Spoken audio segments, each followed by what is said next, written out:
bear in mind that they've got the skin on, so when you peel them, you lose quite a bit of weight.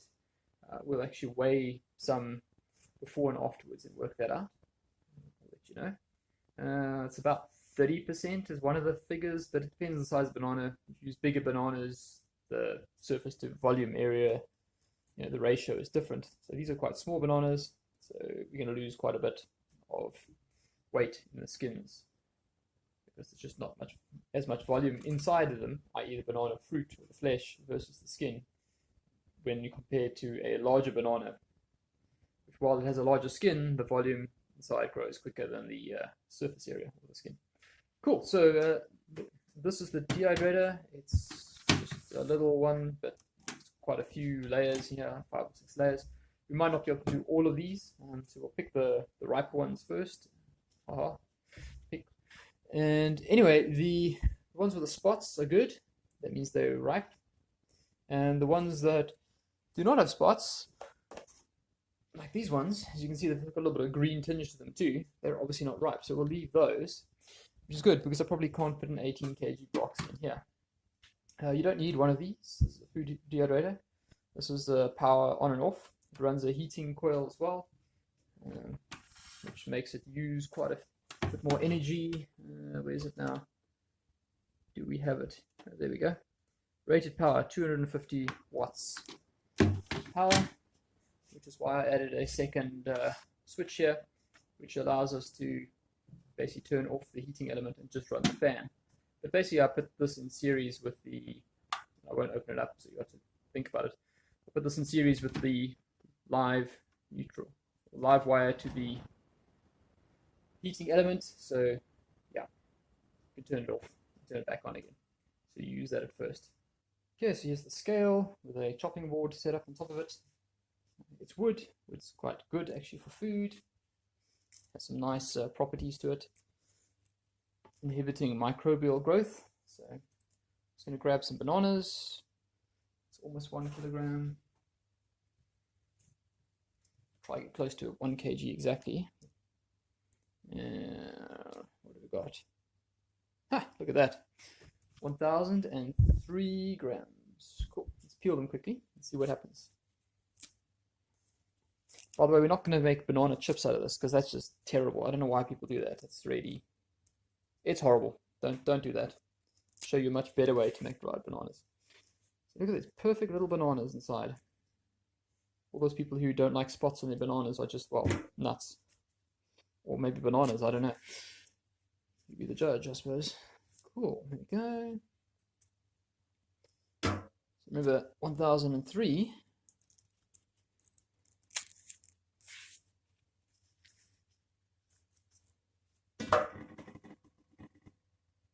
And no, I'm not throwing the banana peels on the floor.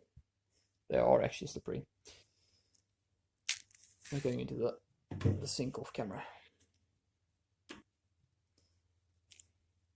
So I'll take stock in a second when I put this one back on. Let's see what we're losing here.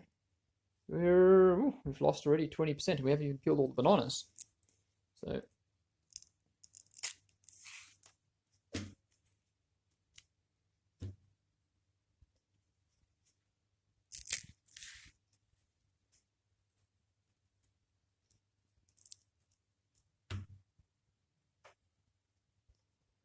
we're now 730, so that's 27%. So it looks like we're heading more for quite a high number, quite a high percentage of loss in terms of all these peels here. Maybe more like 40% because these are actually tiny bananas. Yeah, so 620, so we've lost 38%. So it goes to show quite a bit in the peels. So this is one of the big tricks about making dried bananas. When you cut them, you actually want to cut them lengthwise.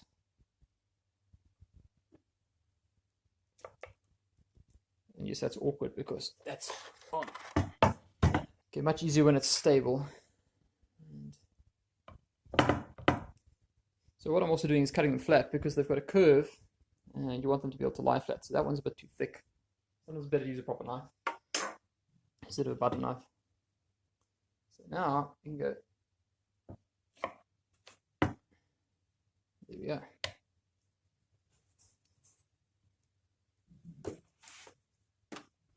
Let's do this little batch. Seeing it's 1 kg exactly, that helps us figure out for our 18 kg box how many we're going to be able to fit in to the dehydrator over here.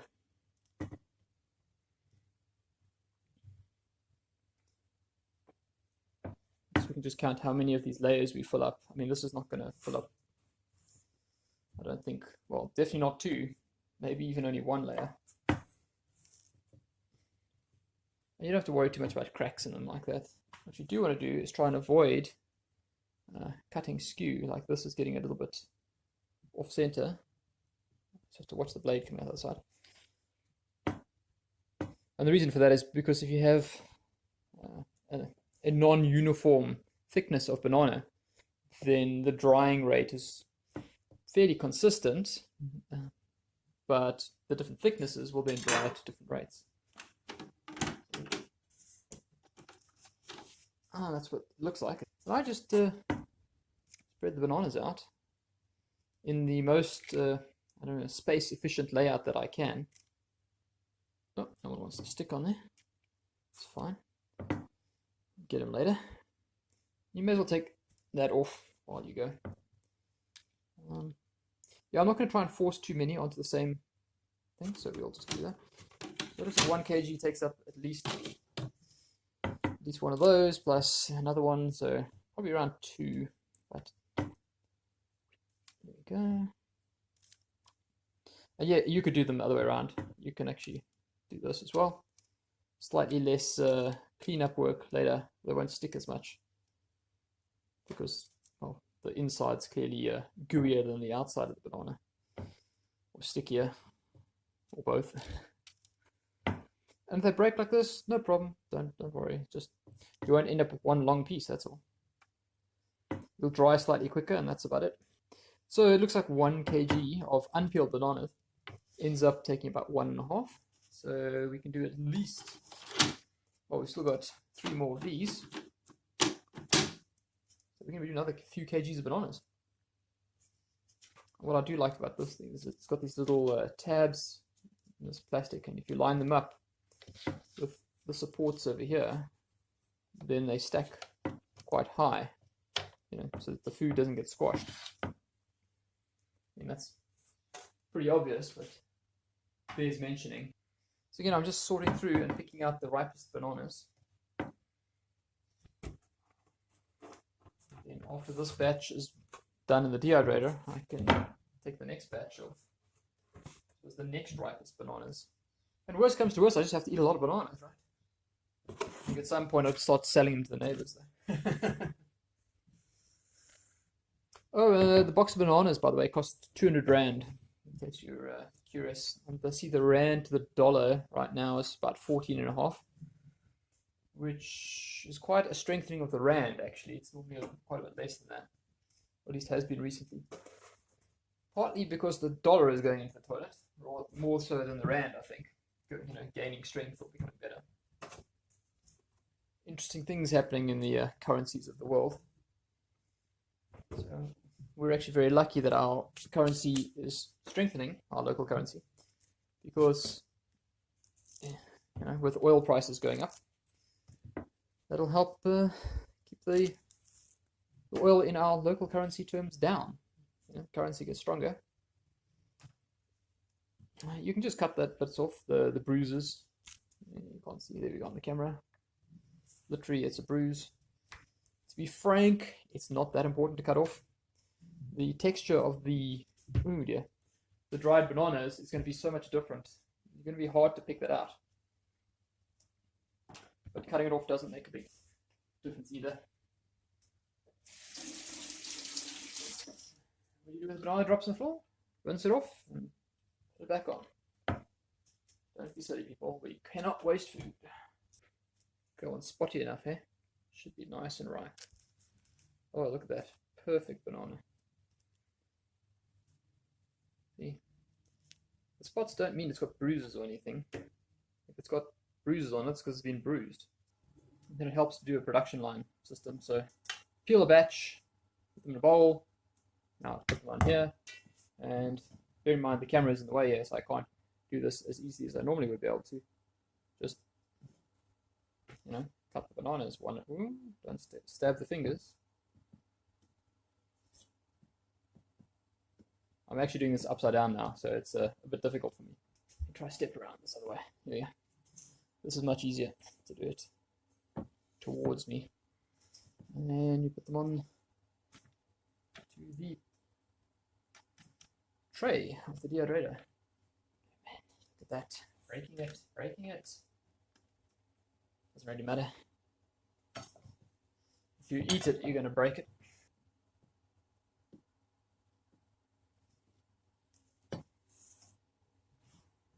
Quite a fat banana, that one, compared to the other ones. Alrighty, so I've stacked up all the bananas I can on this thing. Just put the lid on. Yeah. We're going to turn the heat on for a while, just to get them going, to create a skin, as my father would have said. The outside of it must get dry. That helps prevent mold, generally fungus that you're worried about. Nice, moist, sugary, I suppose bacteria could also get in there. But by forming a dry crust or skin on the outside of the banana, flesh here, then that helps with that.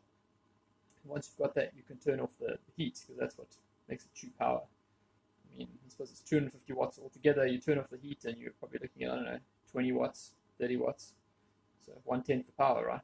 You just need to be more patient, because literally the air flowing through it will dry it up. If you leave it for a little while, this should start to steam up. Okay, so I did not weigh all the bananas as I was doing it, but we did keep the skin, so we can just see, work out from that roughly what we've done.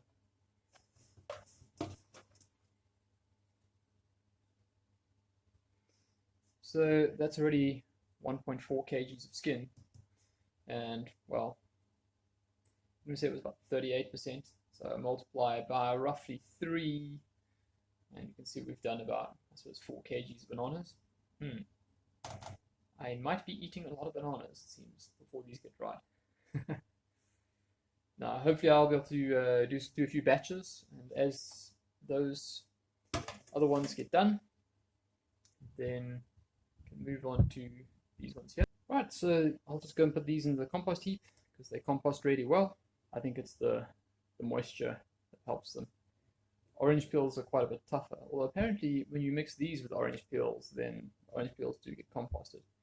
Although, to be perfectly frank, I think if you put some orange peels or other citrus fruit peels into your compost heap, they're going to get eaten because of everything else that's in your compost heap. If you took just a pile of, citrus, whether it's lemon or orange, probably more like oranges or naartjies, then you'd have a big pile of, those kinds of skin. But if you're looking to making compost, you generally want to mix the green and the brown. The green is nitrogen rich, the brown is more carbon rich. I would go, this is maybe kind of greenish actually, rather than brownish. So these are some of the next most ripe bananas. There's still some green ones in here which I'm busy sorting out. Sorting through and taking out. So don't have to worry about that one. At the back there's another bunch. It's quite green still. So you see these ones will take quite a while. See the stalks are quite green. So I'll just separate those ones out. Found something interesting. Found something like this. Makes you wonder. Is there anything inside? Something, some sort of content there.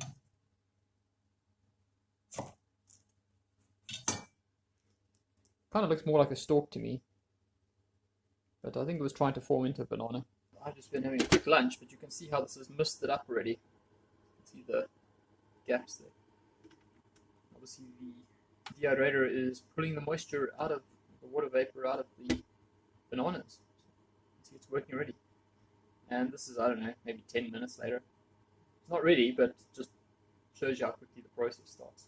It obviously slows down as the bananas get drier.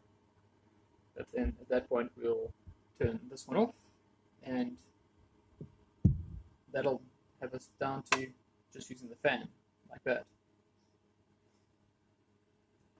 For now, leave the heat. Let's stick with that. And the last tip is to go and clean this now. It's slimy and it's easy to wash off with water, but if you leave it, it's going to be quite a mess.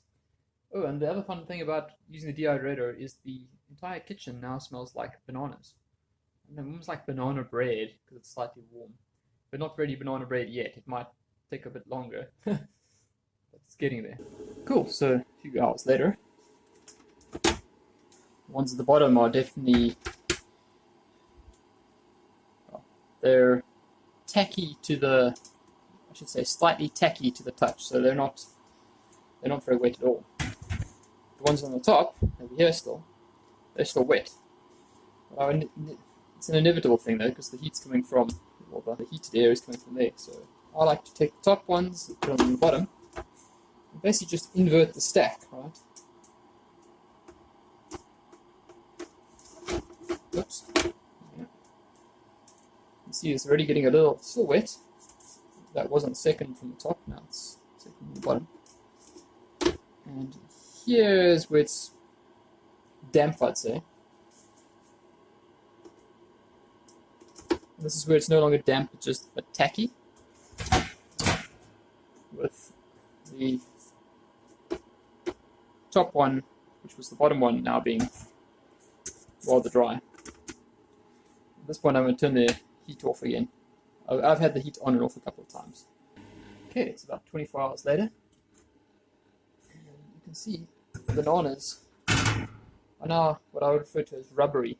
They feel, I don't know, like a rubber snake or something like that. These could actually use a bit more drying, but I want to get the next batch in here because those bananas are ripening really fast. It's quite hot here. It's, I think today's about 30 degrees outside Celsius. So you can see, because I've been shifting them up and down, some of these were, on the bottom and drying out a lot more. Yeah, and obviously the thick bits take longer to dry than the thin bits, so if you cut them thinner, they will dry quicker. You can see the smaller the pieces, it gets much thinner, much quicker. So because it broke on the side, that actually helped it dry out.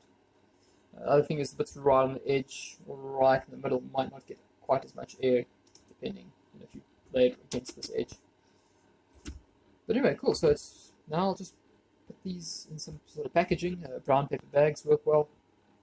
You can also put them inside, a plastic container and stick that into the freezer. And the freezer will help dry them out a bit more if it's not airtight. So, freeze drying effectively. But yeah, these are like getting there in terms of doneness. This is an example of what it looks like when it's done. So it'll go a bit browner still. You can see this color in the middle, somewhere around there. Start to look like that. Basically, they're sticky, like caramelly, kind of chewy bananas. So they're not dry, they're not hard. So I don't like banana chips, but these taste completely different and are much nicer. No idea why people don't do them like that, or like that. Oh, and the heater has been off for a while, because that would be on. That's off. Saving electricity, right? Beautiful dry banana. It's really quite simple, so don't be afraid to try these things at home and go and dry some, apples or some bananas or whatever's in season. I know in the northern hemisphere there's not much going on right now, but there will be in a few months' time. All that fruit gets ripe eventually. So how much did we get? So that's three containers here with bananas in them. You can have a look. So these ones still need to lose a bit of weight. I'll put them in the freezer with the lid not on 100% tight, so the water can get out. Anyway, here's three empty ones, which I did tar on. Now we have 1.24 kgs inside the three containers. As you see, I haven't quite dried them 100%, but that's some of the bananas for the next batch, or most of the bananas. A few more off camera, and there's another batch behind me. So this is the first batch. The second batch is now in the dehydrator. This will be the third batch over here. You see they're busy getting ripe. And the fourth batch behind me, well, there's a few spots starting to appear, but there's a lot of green on them still. So I like to wait until the bananas are quite ripe before I make it. Now, the biggest challenge of these things is trying not to eat them because they are delicious, and I've already eaten one of those. Well, half a banana, but like that, gone, right? So you can easily eat 5 or 6 bananas and no problem if you're not paying attention because they're almost like those sweet worms that you can buy. I don't really buy sweets, but these are good enough for sweets, I can promise you that. I hope it's really interesting for some people and somewhat interesting for other people. That easy, really not difficult. If you don't have a dehydrator, you can also make frames and then use shade cloth and put them in the sun. That's the old-fashioned way of doing it. The nice thing about doing it inside is you don't get so much dust on them. You don't have to worry about bugs, birds, and, well, I suppose rain as well. So you can do this inside. But sun is free, so there's always that. Anyway, cheers.